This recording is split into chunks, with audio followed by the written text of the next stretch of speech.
guys, welcome back to my channel. Thank you to everyone that tuned in to the last video.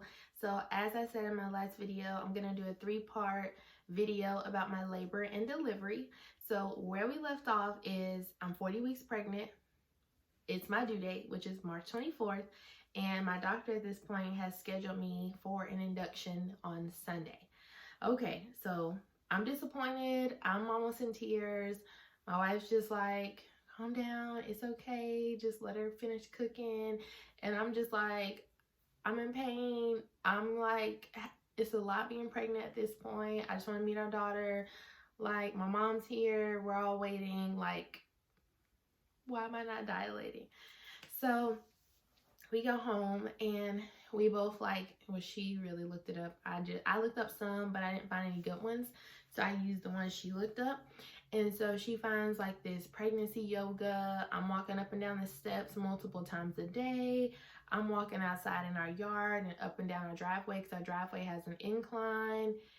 Nothing is working. Wednesday comes, Thursday. And so the 27th comes, the 26th. So I'm in bed. It was like midnight, just had hit midnight of the 26th. And I'm in bed and I'm just like, oh my goodness. Now my doctor has said if my water breaks or I have 12 contractions within, I think, an hour. Yes, 12 contractions, 5 minutes apart within an hour to call him. So something just woke me up out of my sleep. And I'm like, okay, I'm like having Braxton Hicks. That's what I thought. So I turned on the TV. I hadn't finished watching Frozen 2 all the way. So I'm like, okay, I'm just going to watch Frozen 2, finish it up, start from the beginning all the way to the end. So I'm having contractions. And so I'm timing them. And at first they were like Braxton Hicks, they would go off and on. They weren't 5 minutes apart. They were like 10, 15 minutes. I'm like watching the movie still. They get stronger. I'm like, okay, now they're getting 5 minutes apart. So I'm timing them. I had 13 within an hour. So I called my doctor. And it's like at this point, I don't even remember what time it was. I think it was like 2 or 3 a.m. I have a video, I believe, and I will post it or insert it here. So it's 4:12 a.m. We are on our way to the hospital. I had 13 contractions in about an hour, about 4-ish minutes apart. So we are on our way to the hospital, and I have the bloody show. So yeah, we are on our way. It was more than normal because when my doctor normally does my pelvic exam, I don't have any blood. A little bit of discharge, like maybe, but this was like consistent. And so yeah, we're on our way to the hospital. And so I'm like, okay. So he's like, you need to come to the hospital. So I'm like, okay, we get up. Hospital bags, like I said, we're already in the car. So we get up, we drive all the way to the hospital. It was no traffic, obviously, because it's wee hours of the morning. So it was only like a 25, 30-minute drive. So I'm like, okay, this isn't that bad. All right, this is labor. So I'm like telling my wife, I'm like, this isn't that bad. Like, I could drive myself to the hospital. Like, this is not that bad. Like, okay.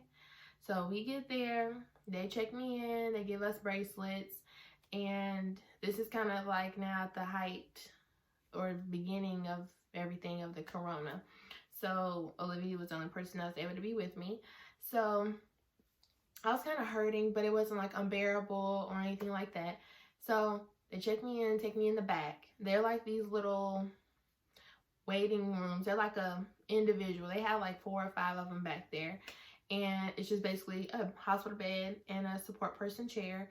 They hooked me up, everything. I wasn't dilated at all. And my cervix was thinned out, but I hadn't dilated. So I'm like, okay.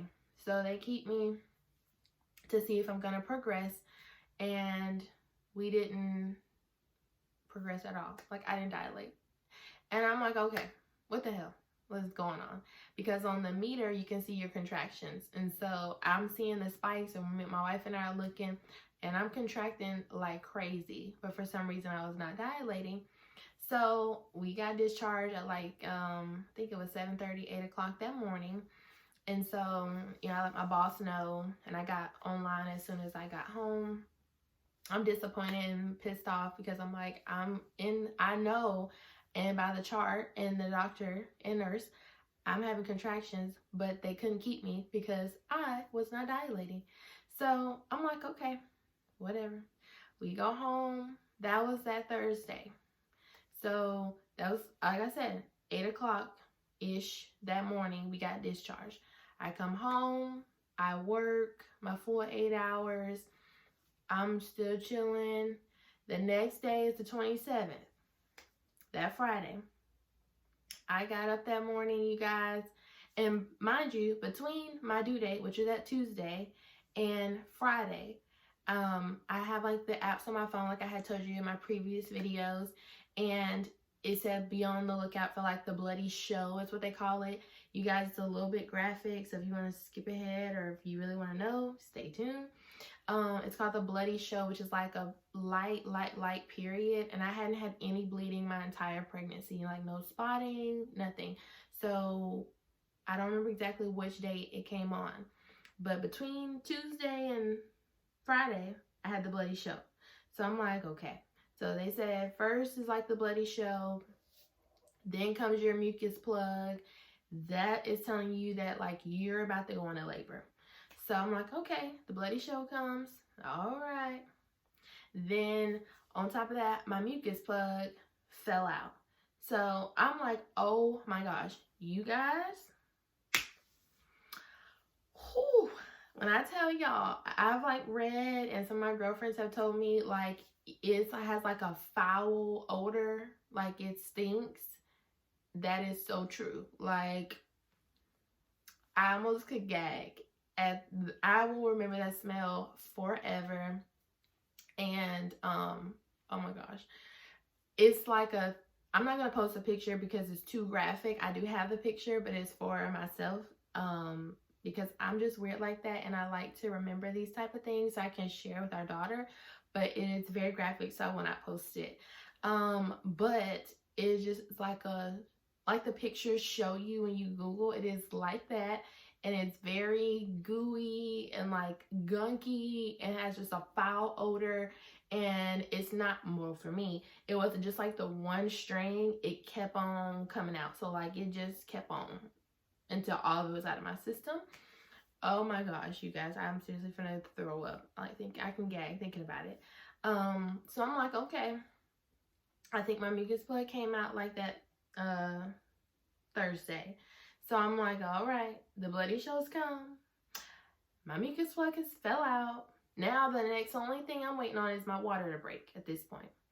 So I get up Friday. I'm still doing yoga, like almost around, I would say 9-ish, 10. I could not continue to do any of my exercises or yoga. When I tell you guys, all of a sudden, my labor pains were unbearable to the point where like I was having to stop, breathe, hunch over. Like I didn't do any Lamaze classes or anything like that, like for breathing techniques, but I obviously had did research and watch YouTube videos. But I was having to like deep breaths, like I would have to stop what I'm doing. I mean, it was unbearable. Like my whole body was like in pain. Like it was crazy. And like when I had a contraction, my wife would press, like, so this is my back.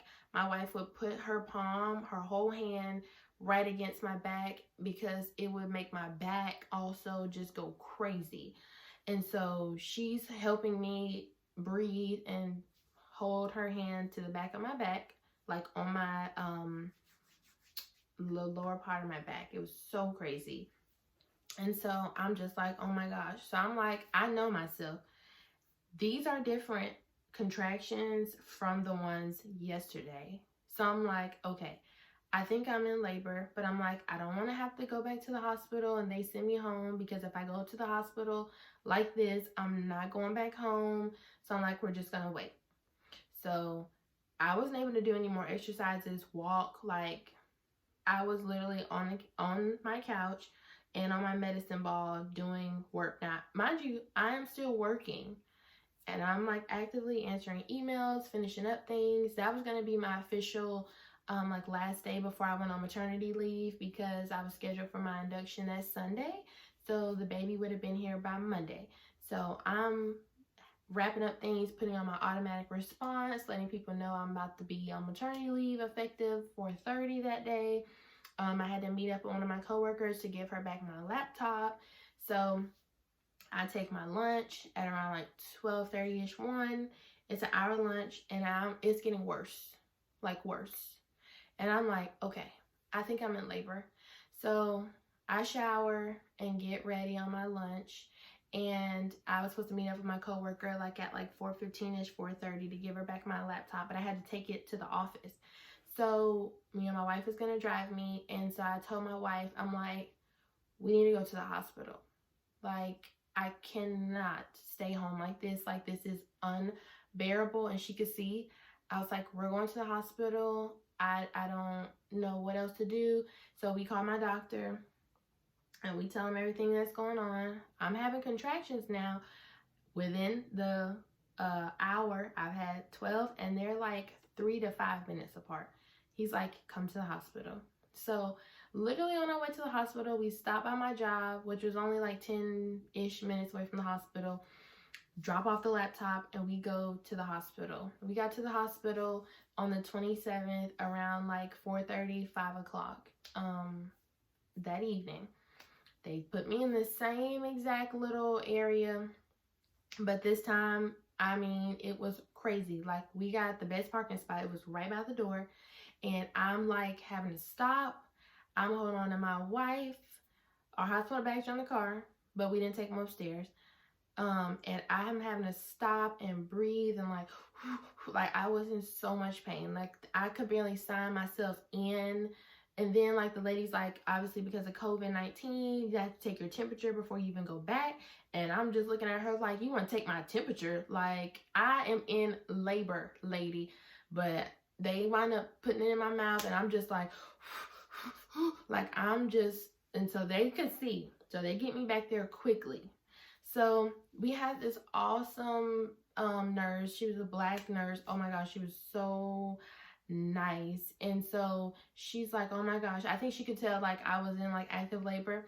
So the doctor comes back, and he's like, he looks at me, he looks at my wife, he's like, didn't I just see you guys yesterday morning? And we're like, yeah. And we're back. Yes. So he's like, okay. So he's looking at my chart, and he's like, okay, they're 3 to 5 minutes apart. Let's see if she's dilated. They check. Now, when I left the day before, I was like 1.5 centimeters dilated. Now, when I come back, I'm the same. So he's like, okay, we're going to keep it for observation. They keep on. And so I told my wife, we will walk up and down these halls, but I am not leaving. Like, I know my body. I'm in labor. So he's like, okay, we're just going to keep her. They keep watching. They keep watching. And I think he got a little frustrated because I'm just like, I basically told him, like, we're not leaving. And so then he checks, and my blood pressure starts spiking. So then he's like, okay, you know, I think he was trying to buy me some time, but my blood pressure really did start spiking. So they kind of got a little worried for me and the baby.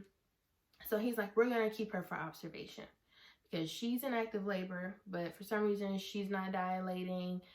So we're going to keep her overnight for observation. So they take me to a labor and delivery room. So I'm like, okay, am I going home? What's the deal? So they take me back there, and I asked my nurse, I'm like, ma'am, am I staying here or am I going home? She's like, no, you're going to stay. You're not leaving the hospital. Like, you're going to have your baby. So I'm like, oh, thank you, Jesus. Like, oh my gosh, because I was in so much pain. You guys have no idea. So I'm like, thank you, Jesus, that they kept me.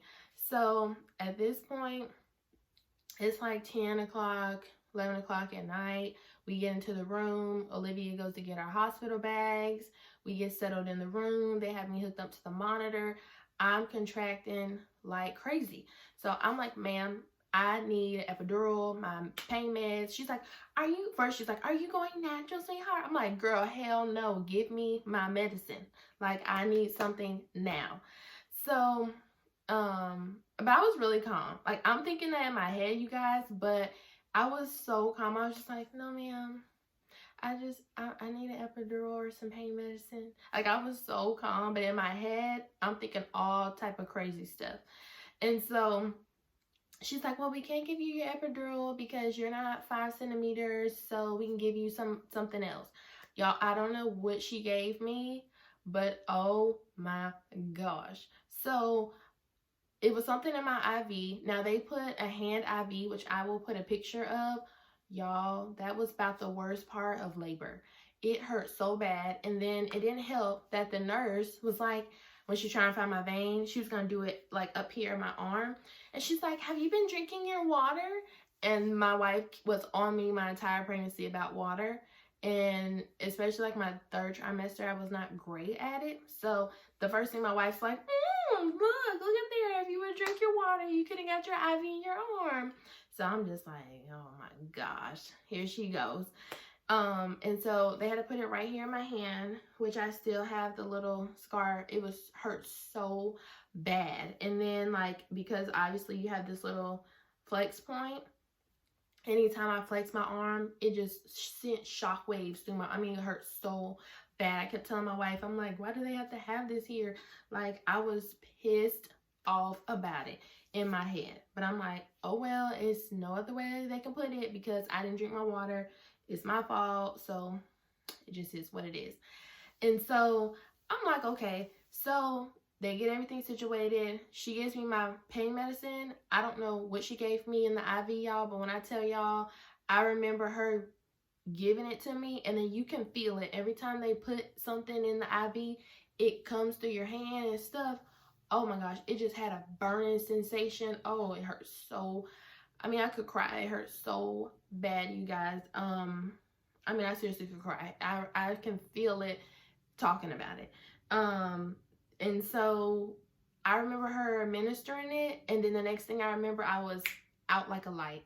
My wife, I do remember like at one point my wife called my mom and sister on FaceTime, and I love Whitney Houston, you guys. So I remember I was like saying the interview where Whitney was like, crack is whack and stuff. I don't really remember what I was talking about, but my wife and mother and sister said I was talking like really crazy, and I was saying all type of stuff. I don't know what I was saying, but I was so, like, I guess high and just out of it, y'all. Yeah, it felt so good. Like, whew. I recommend, I don't know what it was that she gave me, but if they can give you some pain meds in your IV before you get your epidural, get it. I didn't feel any contractions. It was almost like an epidural, but in my IV. It felt so good. I had no pain. I actually got some sleep. I felt great. So then, I guess I wake up from it. I don't know when, at what point, or what time it was. It was like middle of the night though. I think it was like 4, 5 in the morning. So it's 4:05 a.m. on March 28, 2020. I am, last time we checked, 4.5 to 5 centimeters dilated. So here shortly, once this pain medicine wears off, I'm going to ask for my epidural. So far, once I got to the 1.5-ish, 2 centimeter range, and they put me in a delivery room, it's been up and up from there. I got pain meds, don't know which ones they are at the moment, but to where I hardly feel a contraction. It's been great. I've got 3 doses total of that in my hand IV. And y'all, that is like the only bad thing. This hand IV is painful, but other than that, I've had a great experience in the room, and we're about to get the epidural. I'll let y'all know. At that point, my anesthesiologist comes in and they're like, okay, you're 5 centimeters. Do you want your epidural? And I'm like, yes, girl. And so they gave me the epidural and they had me like sit on the edge of the bed and my nurse helped me out. And so no, you guys, it was actually like around 7 or 8 because they had just this shift change. And I remember it was our actual nurse that was in the room for my delivery. She was there. So she said, it's gonna feel like a little bee sting. And I've heard good and bad stories about it. So I'm just like thinking the worst, like, oh my gosh, it's gonna be awful. Like, I can't imagine like my epidural. Oh my gosh, this is gonna be so painful. So I lean all the way over, like all the way. She helps me. And the nurse anesthesiologist is like, all right, you ready? He does it. It felt like a little prick. I mean, not even a bee sting. I barely felt it. And then he's like, okay, you're all done. I'm like, that's it? Okay. So I had my epidural, my whole bottom half, like from like the top of my vagina all the way down to my feet goes numb. So I'm like, okay, great. I feel nothing. Now, the difference between me, some people said they couldn't even move their feet or feel it. Now, I could feel me moving my feet and all that kind of stuff. I had control over my limbs. So I had a different experience than most people that I know. But I was still numb. Like, I couldn't feel my contractions or anything. And so at this point, I'm just like waiting. I'm contracting. At this point, it's the morning time. My doctor comes in. He checks me. I'm like 6 or 7 centimeters dilated. He's like, okay, we're just going to keep waiting, you know, wait it out. Let's see. So it's March 28th. It is officially 8:23. My water has been broken. My mucus plug has come out. I have my epidural. So yeah, everything is going good. I'm contracting like crazy every like 2 or 3 minutes. So hopefully Nana will be here by lunchtime. But yeah, we got the TV going. This is our hospital room.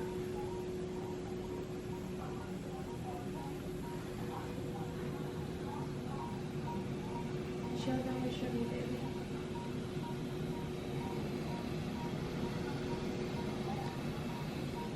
So everything will be done in room, so she'll come out and then they'll place her over there, and she won't be out of the room unless something's wrong. So we love you, Nana, and you'll be here soon.